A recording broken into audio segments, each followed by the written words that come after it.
ಒಂದು ಟ್ರಯಲ್ ರೀತಿಯಲ್ಲಿ ಒಂದು ವಿಚಾರ ಹೇಳ್ತೀನಿ.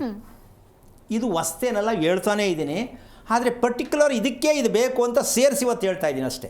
ಈ ವಿಚಾರ ಏನು ಹೊಸದೇನಲ್ಲ. ಏನು ಅಂದರೆ, ಕರೆಕ್ಟ್ ರೀತಿಯಲ್ಲಿ ಯಾರೂ ಏಳಿಸ್ದೆ, ಅಲಾರಾಮ್ ಕೊಟ್ಕೊಳ್ದೆ, ಕರೆಕ್ಟ್ ಟೈಮಲ್ಲಿ ಎಷ್ಟು ಗಂಟೆಗೆ ಒಬ್ಬ ಮನುಷ್ಯನಾದವನು, ಆರೋಗ್ಯವಂತ ಮನುಷ್ಯ ಎಷ್ಟೊತ್ತಿಗೆ ಎಚ್ಚರಿಕೆ ಆಗಬೇಕು, ಬೆಡ್ ಬಿಟ್ಬಿಡಬೇಕು, ಎಷ್ಟೊತ್ತಿಗೆ ಮಲಗಬೇಕು, ಯಾರೂ ಹೇಳ್ದೆ, ಗಡಿಯಾರ ನೋಡಿದೆ, ನಿದ್ದೆ ಬರ್ತಾ ಇದೆ, ಊಟ ಇರಲಿ ಮಾಡಿರಲಿ ಮಾಡದೇ ಇರಲಿ ಹೋಗಿ ಮಲ್ಕೊಂಡ್ಬಿಡ್ತೀನಿ, ಮಲ್ಕೊಂಡ್ಬಿಡ್ಬೇಕು, ಮಲ್ಕೊಂಡ ತಕ್ಷಣ ನಿದ್ದೆ ಬಂದ್ಬಿಡ್ಬೇಕು, ನಿದ್ದೆ ಅವ್ರನ್ನ ಕರ್ಕೊಂಡೋಗಿ ಬೆಡ್ಡಿಗೆ ಬಿಡಿಸ್ಬೇಕು. ಇವ್ರು ಹೋಗ್ಬಿಟ್ಟು ನಿದ್ದೆಗೆ ಯೋಚನೆ ಮಾಡೋದಲ್ಲ.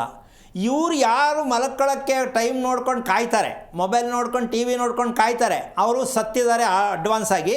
ಏನಪ್ಪ ಅಂದರೆ, ಅನಾರೋಗ್ಯ ಪೂರ್ಣವಾಗಿ ಚಾಚ್ಕೊಂಡಿರುತ್ತೆ, ಹೇಳ್ಕೊಳಕ್ಕಾಗಲ್ಲ.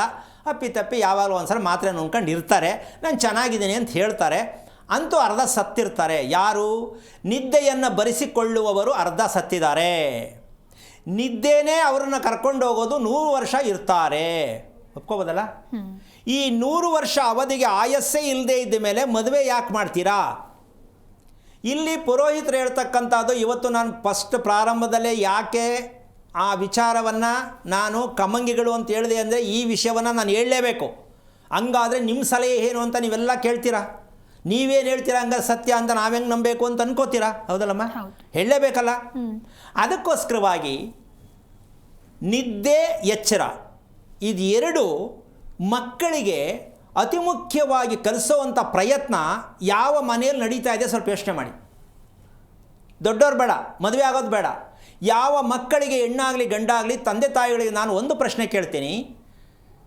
ಮಕ್ಕಳು ಸ್ವಯಂ ಪ್ರತಿಭೆ, ಸ್ವತಂತ್ರವಾಗಿ ಬದುಕಬೇಕು ಅಂತ ಇಷ್ಟಪಡುವ ಅಪ್ಪ ಅಮ್ಮಂದಿರು, ಚೆನ್ನಾಗಿ ಮುಂದೆ ಬಾಳಬೇಕು, ನೀನು ಒಳ್ಳೆ ವಿದ್ಯಾವಂತ ಬುದ್ಧಿವಂತ ಆಗಬೇಕು ಅಂತ ಹೇಳ್ತಕ್ಕಂಥ ತಂದೆ ತಾಯಿಗಳು, ಮಗುವಿನ ಎಚ್ಚರ ಮತ್ತು ನಿದ್ದೆಯನ್ನು ಗಮನಿಸುತ್ತಿರುವ ತಂದೆ ತಾಯಿಗಳು ದೇಶದಲ್ಲಿ 95% ಇಲ್ಲ ಅಂತ ನಾನು ಅಂದ್ಕೊಂಡಿದ್ದೀನಿ. 5% ಉಳಿಸೋಣ, ಯಾಕಂದ್ರೆ ಮರ್ಯಾದೆ ಹೋಗಬಾರ್ದು ಅಂತ. 95% ಮಗುವಿನ ನಿದ್ದೆಯಲ್ಲಿ ಮಗುವಿನ ಆಯಸ್ಸಿದೆ, ಮಗುವಿನ ಶಕ್ತಿ ಇದೆ, ಮಗುವಿನಲ್ಲಿ ದೈವತ್ವ ಇದೆ, ಮಗು ಏನು ಬೇಕಾದರೂ ಮಾಡಿ ಸಂಪಾದನೆ ಮಾಡಿ ಬದುಕ್ತಾನೆ.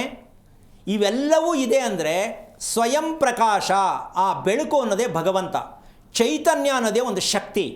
ಅದು ಮಗುವಿನ ಟೈಮ್ ಟೇಬಲ್ ಯಾವುದು ಅಂದರೆ, ಕರೆಕ್ಟ್ ಟೈಮ್ಗೆ ಒಂದೇ ಟೈಮು 7 ಗಂಟೆಗೆ ಮಲ್ಕೊಂಡ್ಬಿಡ್ತಾನೆ. ಕೆಲವರು ಇದ್ದಾರೆ, ಇಲ್ಲ ಅಂತಿಲ್ಲ. 7 ಗಂಟೆ ಏನೇ ಆಗಲಿ ಬಿಡಲಿ ಮಲ್ಕೊಳ್ತಾರೆ. ಬೆಳಗ್ಗೆ ಆಟೋಮೆಟಿಕ್ಕಾಗಿ ಯಾರು ಹೇಳ್ಸೋದು ಬಿಡ ಆಟೋಮೆಟಿಕ್ ಹೇಳ್ತಾರೆ. ಅವ್ರಿಗೆ ಮದುವೆ ಮಾಡಬೇಕಾಗಿರೋದು